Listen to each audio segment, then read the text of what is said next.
Halo semuanya, selamat datang kembali. Hari ini kita bakal kupas tuntas salah satu ketakutan terbesar banyak orang pas sosialisasi, yaitu kehabisan bahan obrolan. Siap-siap ya, kita akan ubah momen canggung jadi percakapan yang seru banget. Pasti pernah kan ngalamin momen kayak gini? Tiba-tiba otak rasanya ngeblank, nggak ada lagi yang bisa diomongin, dan sunyi, canggung banget rasanya. Pengennya sih ngilang aja saat itu juga, iya kan? Tapi gimana kalau saya bilang, itu semua bisa diubah? Nah, ini dia nih, alasan klasik yang paling sering kita dengar, atau mungkin malah kita pakai sendiri. Ini adalah mitos paling gede yang bakal kita bongkar hari ini. Alasan ini tuh kayak tameng yang nyaman, tapi sebenarnya malah ngehalangin kita buat bener-bener terhubung sama orang lain. Oke, kita mulai dari bagian pertama ya. Yuk kita bedah bareng-bareng soal label introvert yang sering banget jadi kambing hitam ini. Banyak banget nih yang salah sangka. Ngiranya orang introvert itu pemalu dan antisosial. Padahal, menurut psikolog Carl Jung yang pertama kali ngenalin istilah ini, introvert sama ekstrovert itu sama-sama suka interaksi loh. Bedanya cuma cara mereka nge-charge energi. Introvert dapat energi dari interaksi yang lebih intim, sementara ekstrovert dari keramaian. Dan poin kuncinya, nggak ada orang yang 100% introvert atau 100% ekstrovert. Terus, kalau bukan soal kepribadian, masalahnya apa dong? Nah, sumber kita nunjukin kalau penghalang sebenarnya itu ya ini, kurang berani buat mulai, kurang percaya diri, dan yang paling penting, kurang latihan. Justru ini kabar baik loh. Kenapa? Soalnya semua ini adalah skill, dan yang namanya skill itu artinya bisa dipelajari. Jadi bukan cuma soal introvert-ekstrovert itu bukan masalahnya ya, tapi kita ini sebenarnya secara biologis emang dirancang buat ngobrol. Coba lihat angka ini deh. 16.215. Ini bukan angka sembarangan ya.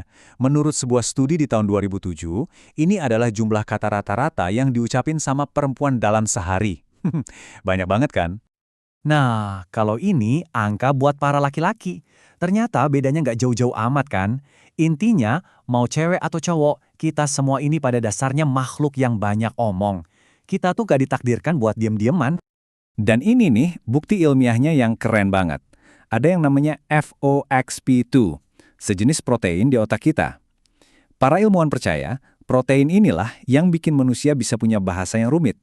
Dia bantu otak kita buat memproses dan niru suara. Jadi secara genetika, kita tuh udah disiapin buat jadi pembicara yang andal.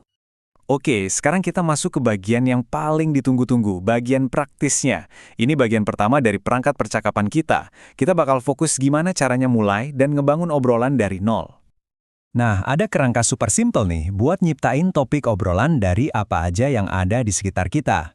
Cukup ingat 4 hal ini. Fakta, perasaan, pengalaman, dan persamaan. Anggap aja ini 4 generator yang bisa ngubah benda paling biasa sekalipun jadi bahan obrolan seru. Yuk, kita lihat contohnya langsung. Bayangin, kamu lagi di kedai kopi. Pakai generator fakta, secangkir kopi di depan mata bisa jadi pembuka obrolan yang asyik kayak gini. Cuma ngambil sesuatu yang ada, terus diubah jadi info kecil yang menarik. Simple kan? Oke, mulai obrolan itu satu hal. Tapi, ngejaga obrolan tetap hidup, nah itu skill selanjutnya. Sekarang kita bahas bagian kedua dari perangkat kita. Setelah ngelempar topik, gimana caranya mancing lawan bicara biar ikutan nimbrung? Gampang, ada 3 teknik simple yang namanya pancingan respon. Tantang mereka buat setuju atau enggak, pakai kata-kata pengisi biar mereka ngejelasin lebih lanjut atau kasih pujian. Ini contoh pancingan setuju atau tidak setuju.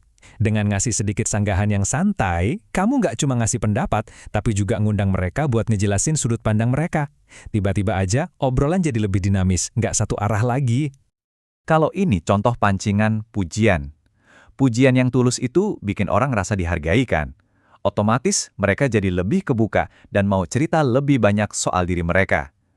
Kelihatannya sepele, tapi efeknya luar biasa. Nah sekarang pertanyaannya kenapa sih jago ngobrol itu penting banget? Ternyata manfaatnya itu jauh lebih dari sekedar biar nggak canggung pas kumpul-kumpul.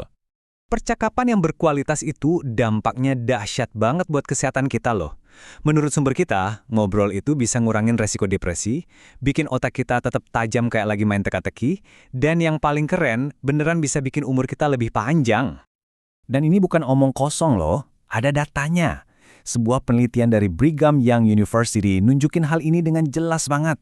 Mereka nemuin kalau orang yang punya hubungan sosial yang kuat punya kemungkinan 50% lebih besar buat hidup lebih lama. 50%. Itu angka yang gede banget kan? Jadi, intinya, semua ilmu dan teknik yang kita bahas tadi bakal percuma tanpa satu hal yang paling penting. Nah, ini dia kuncinya. Kamu bisa baca puluhan buku, nonton semua video soal cara ngobrol. Tapi, nggak akan ada yang berubah sampai kamu beneran keluar dan ngelakuinnya. Teori itu nggak ada gunanya tanpa praktek. Titik. Oke, pembahasan kita mungkin selesai di sini. Tapi, perjalanan kalian justru baru dimulai. Tantangannya simple. Ambil semua perangkat tadi dan mulai aja. Gak usah nunggu momen yang pas. Jadi, siapa nih orang yang bakal kalian ajak ngobrol hari ini?